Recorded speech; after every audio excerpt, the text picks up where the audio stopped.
દિયોદરના મોજરૂ નવા ગામે ચેહર માતાજીની તિથિ મહોત્સવ નિમિત્તે જાતર રમેલ યોજાઈ। દિયોદર તાલુકાના મોજરૂ નવા ગામે ચેહર માતાજીની ભવ્ય જાતર રમેલનું આયોજન કરવામાં આવ્યું હતું, જેમાં વિક્રમભાઈ બુવાજી દ્વારા તમામ આવેલ બુવાજી તેમજ મહેમાનોને આવકાર આપ્યો હતો અને કહેવાય છે કે કાળા કળિયુગમાં પણ દેવી દેવતાઓનો દિવ્ય ચમત્કાર જોવા મળે છે અને શ્રદ્ધા અને વિશ્વાસ સાથે આજે પણ ગામડે ગામડે ચેહર માતાજીના ભવ્ય પ્રસંગો સાથે રમેલો ઉજવવામાં આવે છે। ત્યારે જાતર રમેલના દિવ્ય પ્રસંગે ભુવાઓ પાવડિયાઓ દ્વારા આલાપ કરવામાં આવ્યા હતા। ત્યારે બીજા દિવસે સવારે શુભ ચોઘડિયે તેલ ફૂલનો પ્રસંગ યોજવામાં આવ્યો હતો। ત્યારે પૂર્વ ધારાસભ્ય શિવાભાઈ ભુરિયા, જિલ્લા પંચાયતના સદસ્ય નરસિંહભાઈ રબારી સહિતના આગેવાનોનું વિક્રમ ભુવાજી દ્વારા શાલ ઓઢાડીને સન્માન કરવામાં આવ્યું હતું।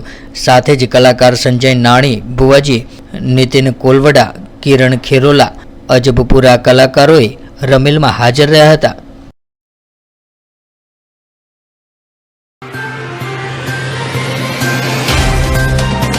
तो व्हाट्सएप, ट्विटर, फेसबुक, इंस्टा जहाँ भी आपका अकाउंट है, इसे शेयर बटन के द्वारा वहाँ पर शेयर करें।